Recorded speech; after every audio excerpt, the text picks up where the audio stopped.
the next process that we're going to talk about is from another knowledge area. So remember, integration, then scope. So we're going into scope management. Remember, scope is all about the telescope analogy. So what happens in scope management? There's 6 things. The very first thing that happens, we plan scope management. This is where we create a plan for how to manage the scope. And we also have a requirements management plan from here. This requirements management plan helps us understand how to effectively manage requirements. And they are both from plan scope management. Next, we have the collect requirements process where we collect the requirements from the customers. Next, we have define scope where we create a scope statement which has all of the project inclusions and exclusions. It also has detailed deliverable descriptions. Next, we go into create WBS where we create the work breakdown structure, the work breakdown structure dictionary, and you also have the project scope statement coming in here to create the trifecta, the scope baseline. The scope baseline contains the WBS dictionary, and the project scope statement. Next, we jump all the way across into the monitoring and controlling process group for scope. Within this group in scope, we have validate scope. This is where our customer checks the deliverable to ensure that we did a good job with it. And if it is approved, then we have accepted deliverables. And finally, we have control scope. And this is where all throughout the project, you should be preventing gold plating and scope creep. And that's it for scope management. 6 things. Let's work on a few simple questions to test our knowledge before moving on to some more difficult ones. You are a project manager who has just completed the process of defining and documenting detailed project and product descriptions, as well as boundaries and acceptance criteria. What is the primary output of this process? Is it project scope statement, scope baseline, requirements documentation, or scope management plan? Hit the pause button if you need more time. The answer to this question that talks about defining detailed product descriptions, as well as boundaries, which are inclusions and exclusions, the best answer is the project scope statement. Let's move on to the next question. You've just completed gathering and documenting stakeholder needs and expectations to establish a foundation for the project scope. Which of the following is the primary output of this process? Is it work breakdown structure, requirements management plan, project scope statement, requirements documentation? Hit the pause if you need more time. Well, the best answer to this, my friends, it says gathering. That should be a clue, right? What do you gather from stakeholders? Requirements, right? Now, you don't gather information to create a requirements management plan, but you gather requirements so that you understand the full scope of the project. I often say requirements beget scope. When you know the requirements, then you know what needs to be done to fulfill those requirements. So the requirements come first. So the answer is not A, B, or C. The best answer is requirements documentation. Let's move on. Next simple question. After defining the project scope, you've now broken down the project into smaller, more manageable components.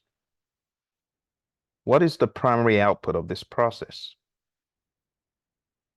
Is it WBS dictionary, scope baseline, project scope statement, or work breakdown schedule?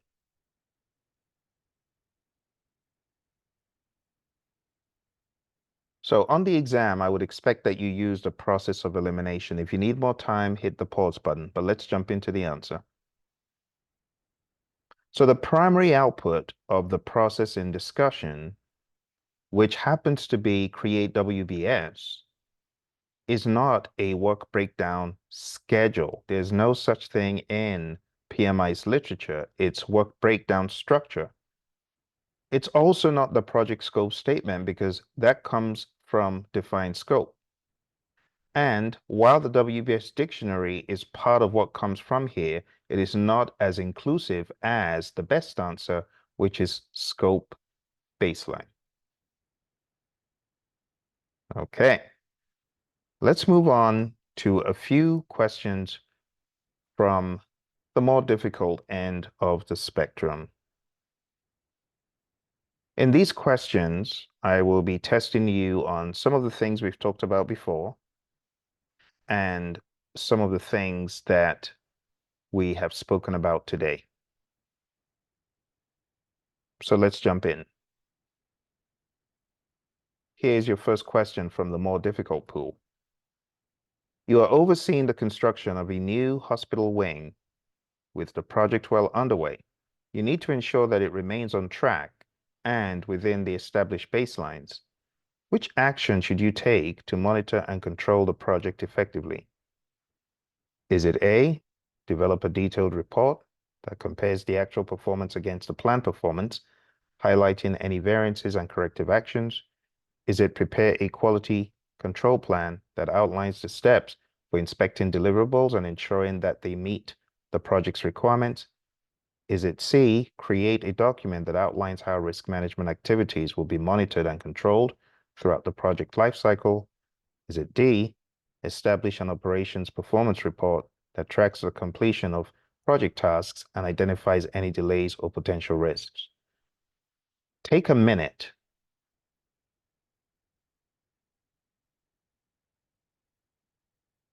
Hit the pause button if you need more time for this. Now, let's examine the options. So it says you need to ensure that it remains on track with the established baselines. What are the established baselines in project management? Schedule, cost, and the one we talked about today, scope. So you have three baselines. So it says you need to ensure that it remains on track. So this is really talking about something to do with the monitoring and controlling area because keeping things on track comes from monitoring and controlling. So it wouldn't be anything that talks about preparing plans, which would be that one, wouldn't be that one. Create a document that outlines how, that's talking about planning as well. It wouldn't be that one. And then it says in A, develop a detailed report. And D says establish an operations performance report. This does not belong to project management. Operations performance report, and there's no such thing in any of the literature that you might have read. So that immediately gives that away. But this immediately, to a trained eye, you can tell this is talking about monitor and control project work. And this is where you create a work performance report, and you're able to see from the report the variances and all the information you need. Highlighting, of course, any corrective actions. And for that reason, the best answer, my friends, is A. Did you get that one correct? Well, I hope you did, because that is the answer, A. Monitor and control project work. So this is a blast from the past, and if you have not read or watched, rather, the previous episodes, I want to encourage you to do that. As you watch the previous episodes, you'll get more understanding of how everything interweaves, especially integration, because that is the one knowledge area that the project manager absolutely needs to do. And that cannot be delegated per PMBOK guide instructions in the predictive world. Now, in the agile world, of course it could. Let's move on to the next question. You are the project manager for a multinational product launch. After detailed planning sessions with your team, you have finalized a document that outlines how the project scope will be defined, validated, and controlled throughout the project lifecycle. What should you do next to ensure the project scope is effectively managed? Is it A, prepare a plan that details how changes to the project scope will be managed and controlled? Is it B, create a detailed depiction that visually breaks down the project work into smaller manageable components? Is it C, develop a document that thoroughly defines and itemizes all requirements, ensuring they are aligned with stakeholder expectations? Is it D, draft a comprehensive statement that clearly outlines the project's inclusions, exclusions, and key deliverables? Take about a minute to answer this one.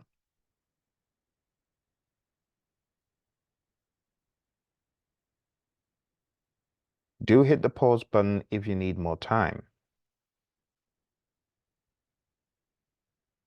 So, taking a look at this, here is the clue. What have you done? You have finalized a document. And it says, finalize the document that outlines how the project scope will be defined, validated, and controlled. So in other words, this is telling us that we have created a scope management plan. That's what we can derive from this, how scope will be defined and so on.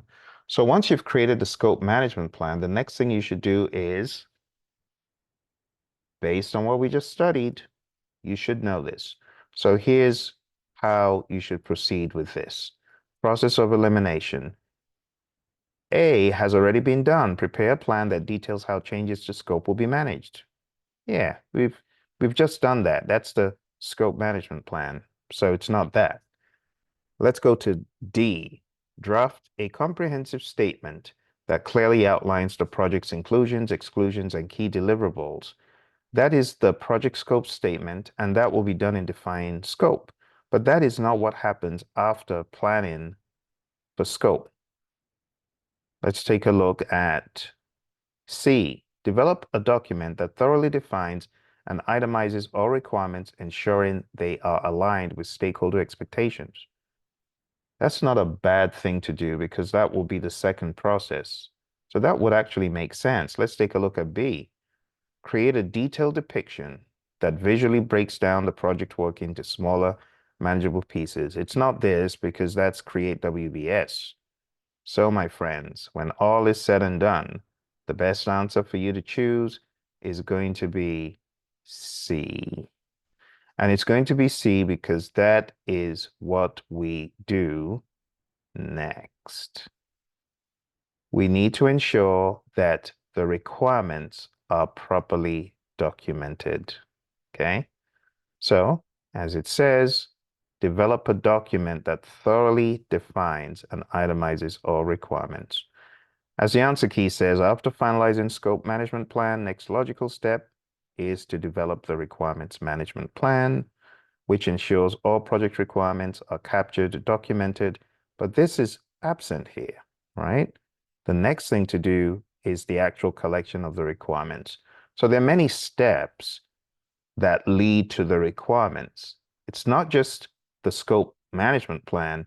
You need your requirements management plan granted, but that's not in the options. And that is likely to happen a lot on the exam. Okay? Let's take a look at a couple more. As the project manager of a high-profile IT project, you have just completed an extensive series of workshops with stakeholders to gather their requirements, needs, and expectations. You have documented these in a comprehensive document that will guide the project scope definition. What is the next logical step you should take? Is it A, develop a matrix that ensures each requirement is tracked and aligned with the project objectives through the life cycle? Is it B, establish a visual hierarchical depiction that breaks down the project work into smaller components? Is it C, create a document that outlines the project's timeline, including key milestones and deadlines? Is it D, draft a detailed document that describes the project scope, including inclusions, exclusions, and deliverables?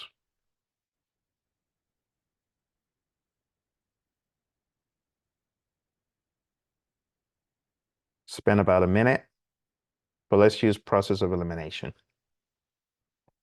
So this is telling us that we have just completed a series of workshops with stakeholders. In other words, we've collected requirements. We understand the requirements. We understand the expectations. And it says you have documented these in a comprehensive document. So we know that we have whatever requirements we need, and we know that they're properly documented. This could be in the form of a requirements traceability matrix or requirements documentation, but we know we're done with collecting the requirements. So the best option would not be this, because we're done collecting the requirements. And saying develop a matrix that ensures each requirement is tracked and aligned, well, that's already done. That's what we do in collect requirements. B, a visual hierarchical depiction, that's too early. C, create a document that outlines the project's timeline. That happens in schedule management. So the most sensible thing to do would be D. D is draft a detailed document that describes the project scope, including inclusions, exclusions, and deliverables. Bear in mind that not every single project warrants a requirements traceability matrix. There are some projects that do not use an RTM. Okay. All right. And the answer key reads, the question describes the collecting of requirements. After collecting requirements, the next logical step is to define scope through exclusions, inclusions, and detailed deliverable description. All right. I did say we'll take a look at one more. So here's the final question. You've just completed documenting and validating all the requirements for a large construction project. Your next step involves creating a detailed description of the project's deliverables, including boundaries and acceptance criteria. Which action does this best describe? Is A, develop a baseline that integrates the project scope and all related deliverables to guide the project team? Is it B, create a visual hierarchical depiction that breaks down the project work into more manageable tasks? Is it C, draft a WBS that outlines the sequence and timing of project activities, including key milestones? Or is it D, establish a scope statement that includes the project's objectives, deliverables, and the work required to produce them? Take about a minute if you need more time. So, as usual, on the exam, you got a question, you want to use process of elimination. So it just said, a detailed description of the project's deliverables. Well, that's immediately a green light for anything that is the project scope statement. And with that, you can eliminate A, B, and C, because this is create WBS. This is create WBS. And this is create WBS as well, pretty much. But it has a little bit of sequence and timing thrown in to throw you off from schedule management. So the best answer is D. It is very important to be able to sift through descriptions and know, oh yeah, that's what they're talking about. I know they're talking about process X or process Y. Being able to sniff these out will help you greatly on the exam. You can see these are not explicitly laden with inputs, tools, techniques, and outputs language. Instead, the language is baked into the question. And this is what we gather a lot of questions do. They bake in definitions without being explicit about them. I hope you found this helpful. I hope it guides your journey as you work on your PMP certification. I wanted to alert you to the website. If you have not been to pmpdoctor.com, you should. pmpdoctor.com is going to enable you have access to 35 quizzes which test you on every single task of the PMP exam across people, process, and business. I highly suggest going to pmpdoctor.com, and this will greatly help you order and structure your studying. It's very simple to pin down one task a day. And all I ask you to do is come on the journey, study a task a day. In 35 days, you're going to be done. You would have done the equivalent of almost 200 plus questions. And you'll also have the opportunity to watch over 16 hours of video that help elevate your understanding. And right now it's going at a crazy steal. So go on down to pmpdoctor.com. That's right, the website, pmpdoctor.com. And when you come aboard, you will immediately get access to begin studying, like right now. Like if you got on the system now, you can begin taking quizzes tonight. Okay? pmpdoctor.com to your gateway to success on the PMP exam. Thank you for joining me today. I look forward to seeing you in the next episode. Don't forget to smash the like button and subscribe. Bye for now.